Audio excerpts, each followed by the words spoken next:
बिस्मिल्लाहिर्रहमानिर्रहीम। अस्सलाम वालेकुम viewers, welcome to my channel. तो कैसे हैं आप सब? उम्मीद करती हूँ सब खैरियत से होंगे। आज मैं आप लोगों के लिए street style restaurant style chilli potato की रेसिपी लेकर आई हूँ। बहुत ही आसान और बहुत ही कमाल की रेसिपी है।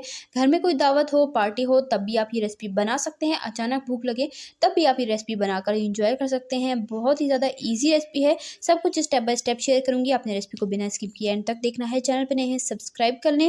रेसिपी स्टार्ट करते हैं। बिस्मिल्लाहिर्रहमानिर्रहीम। सबसे पहले 4 अदद यहाँ पर दरमियानी साइज़ के आलू ले लिए।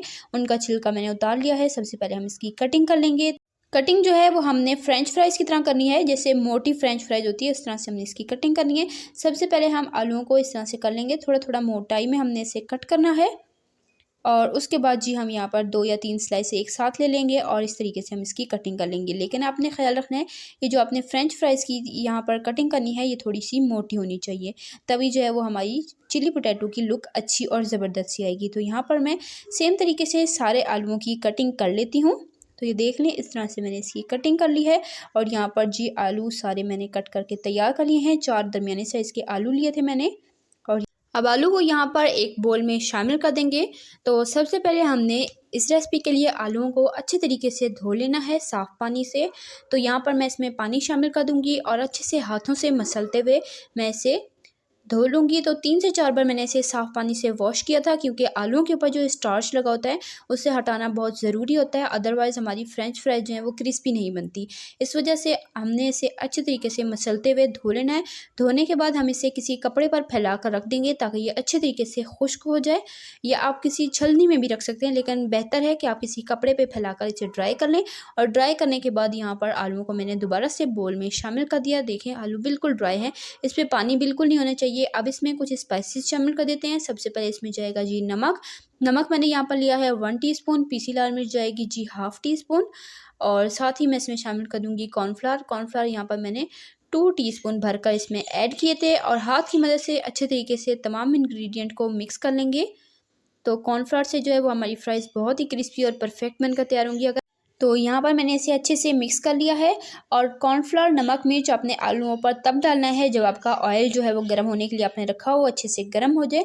उसके बाद अपने आलूओं पर ये सारे स्पाइसेस डालने हैं। अदरवाइज़ नमक की वजह से आलू जो हैं वो पानी रिलीज़ कर देंगे और फिर वो सॉगी हो जाएंगे। वो फिर हमारी फ्राइज़ जो है क्रिस्पी नहीं बनेंगी। इसलिए मैंने पहले से ऑयल रख दिया था गर्म होने के लिए।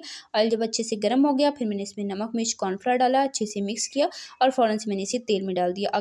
अब फ्राइज़ को मीडियम फ्लेम पर हमने फ्राई करना है। फ्लेम हाई बिल्कुल नहीं रखनी, अदरवाइज़ हमारी फ्राइज़ जो हैं वो क्रिस्पी नहीं बनेंगी। हमने फ्राइज़ को बहुत अच्छा सा क्रिस्पी सा गोल्डन सा हमने फ्राई करना है, इसलिए यहाँ पर मैंने मीडियम फ्लेम पर इसे फ्राई किया है। तो यहाँ पर आलू जो थे वो मैंने 2 बैच में फ्राई किए हैं, आधे मैंने अभी शामिल कर दिए हैं। और तकरीबन 4 मिनट मैंने इसे कुक किया है ताकि अच्छे से सेट हो जाएँ, कॉर्नफ्लावर ऊपर अच्छे से कोट हो जाए। बीच में आपने चम्मच नहीं चलाना 4 मिनट तक। जब 4 मिनट हो जाए, ये थोड़ा सा सेट हो जाए, फिर आपने एक दफ़ा चम्मच चला लेना है और इसकी साइड चेंज कर लेनी है। और देखें जी माशाल्लाह कितनी क्रिस्पी हमारी फ्राइज़ बन रही हैं। तकरीबन 7 से 8 मिनट लगेंगे इन्हें फ्राई होते हुए। तो यहाँ पर तकरीबन 8 मिनट हो चुके हैं और हमारी फ्राइज़ बिल्कुल क्रिस्पी गोल्डन सी बनकर तैयार हो चुकी हैं। फ्राइज़ को आपने बहुत ही अच्छे से क्रिस्पी करना है, क्योंकि जब हम इसे सॉस में शामिल करेंगे तो फिर वो सॉफ्ट ज़्यादा हो जाएंगी। इसलिए अच्छे से क्रिस्पी और गोल्डन होने तक आपने इसे फ्राई करना है। उसके बाद ऑयल से निकाल लेंगे और अच्छे तरीके से ठंडा कर लेंगे। तब तक हम बाकी की जो फ्राइज़ हैं वो भी रेडी कर लेते हैं। तो हाफ़ बैच मैंने पहले डाला था, बाकी की जो हाफ़ फ्राइज़ थी वो भी साइड डाल देंगे और इन्हें भी अच्छा सा फ्राई कर लेंगे। इसी दौरान अगर आपको रेसिपी ज़रा सी पसंद आ रही है, वीडियो को लाइक करें, शेयर करें अपने फ्रेंड एंड फैमिली मेम्बर्स के साथ। चैनल पर नए हैं, चैनल को सब्सक्राइब ज़रूर किया करें, इससे हमारी हौसला अफजाई होती है, हमें पता चलता है कि हम कैसा काम करें। तो अपने चैनल को सब्सक्राइब करना है, प्यारा सा कीमती सा कमेंट करके मुझे बताना है आपको मेरी आज की रेसिपी कैसी लगी है। फ्राइज़ हमारी सारी फ्राई हो चुकी हैं, इसे अच्छे से ठंडा कर लेंगे। अब यहाँ पर हम सॉस तैयार कर लेते हैं। इसके लिए एक पैन में शामिल करेंगे कुकिंग ऑयल, तकरीबन 1 टेबल स्पून। ऑयल को गर्म होने देंगे। उसके बाद इसमें शामिल कर देंगे अदरक लहसुन का पेस्ट 1/4 टीस्पून। अगर आपके पास फ्रेश हो तो आपने फ्रेश जो है लहसुन चॉप करके इसमें ऐड करना है। मेरे पास नहीं था तो मैंने पेस्ट ही ऐड कर दिया, कोई मसले की बात नहीं है। अब इसे तकरीबन 1 आध मिनट मैंने सौते किया। जैसी खुशबू आने लगी मैंने इसमें प्याज शामिल कर दिया, एक दरमियानी साइज़ का स्लाइस किया हुआ, बारीक स्लाइस कर लेने हैं और इसे अच्छे से मिक्स कर लेंगे। साथ ही इसमें शिमला मिर्च शामिल कर देंगे। शिमला मिर्च मैंने एक दरमियाने साइज़ के लिए और इसे भी जूलियन लंबाई में कट कर लिया है। और शिमला मिर्च और प्याज को हमने 2-3 मिनट तक इस ऑयल में अच्छे से फ्राई करना है ताकि थोड़ी सी सॉफ्ट हो जाएं। उसके बाद इसमें शामिल कर देंगे 1 हरी मिर्च बारीक चॉप की हुई, पिसी हुई काली मिर्च हाफ़ टी स्पून और नमक इसमें जाएगा हाफ़ टी स्पून। साथ ही मैं इसमें चिकन पाउडर भी शामिल कर दूंगी जो कि ऑप्शनल है। वैसे स्ट्रीट स्टाइल में और रेस्टोरेंट स्टाइल में ये ऐड किया जाता है और अगर आपके पास हो आप ऐड कर लें, अदरवाइज़ आप स्किप भी कर सकते हैं। तो मैंने तकरीबन 1/4 टीस्पून चिकन पाउडर ऐड किया है और अब इसे मीडियम फ्लेम पर 1-2 मिनट मज़ीद हम फ्राई कर लेंगे इन मसालों के साथ। और उसके बाद हम इसमें कुछ सॉसेस ऐड कर लेंगे। तो यहाँ पर 2 मिनट मैंने इन्हें फ्राई कर लिया है। अब मैं इसमें शामिल कर दूँगी टोमेटो केचप जो कि होममेड है। इसकी रेसिपी मैं आपके साथ शेयर कर चुकी हूँ। तो 1/4 कप मैंने इसमें टोमेटो केचप ऐड की है। साथ ही इसमें जाएगी चिली सॉस जो कि है 2 टेबलस्पून। साथ में इसमें सोया सॉस शामिल करूँगी, ये भी मैंने 1 टेबलस्पून इसमें ऐड की है। सिरका इसमें जाएगा 1 टेबलस्पून और जी ये सॉसेस शामिल करके अच्छे तरीके से हम इसे मिक्स कर लेंगे। जो घर में सिंपल सॉसें मौजूद होती हैं उन्हीं से मैंने बनाया है।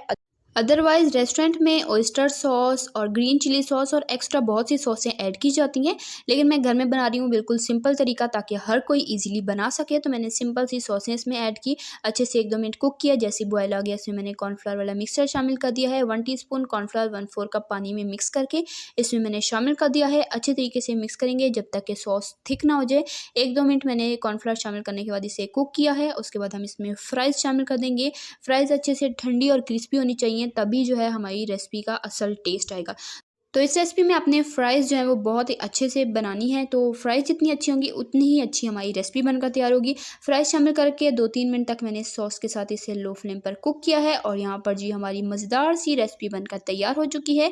ये चिली पोटैटो की रेसिपी आपको कैसी लगी आपने मुझे कमेंट में ज़रूर बताना है। तो देखा आपने कैसे हमने झटपट मिनटों में ये मज़ेदार से चिली पोटैटो बनाकर तैयार कर लिए हैं। बिल्कुल रेस्टोरेंट स्टाइल तरीका आपके साथ शेयर किया है बट ईजीएस्ट वे, ताकि हर कोई घर पर इजीली ये रेसिपी ट्राई कर सके, एंजॉय कर सके। आपके पास एक्स्ट्रा सॉसें ना हो, एक्स्ट्रा वेजिटेबल्स ना हो, तो आप ये रेसिपी फिर भी घर पर बनाकर एंजॉय कर सकते हैं।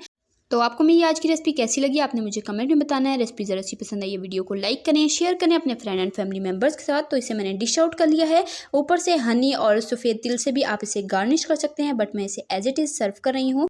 तो इसी तरह की टेस्टी यमी रेसिपीज़ के लिए, सिंपल इजी रेसिपीज़ के लिए, चाइनीज़ रेसिपीज़ के लिए, बेकिंग रेसिपीज़ के लिए, डेजर्ट रेसिपीज़ के लिए, रमज़ान स्पेशल रेसिपीज़ के लिए, बकरीद स्पेशल रेसिपीज़ के लिए, सिंपल इजी रेसिपीज़ के लिए, हेल्दी रेसिपीज़ के लिए, स्नैक्स रेसिपीज़ के लिए मेरे चैनल को सब्सक्राइब करें।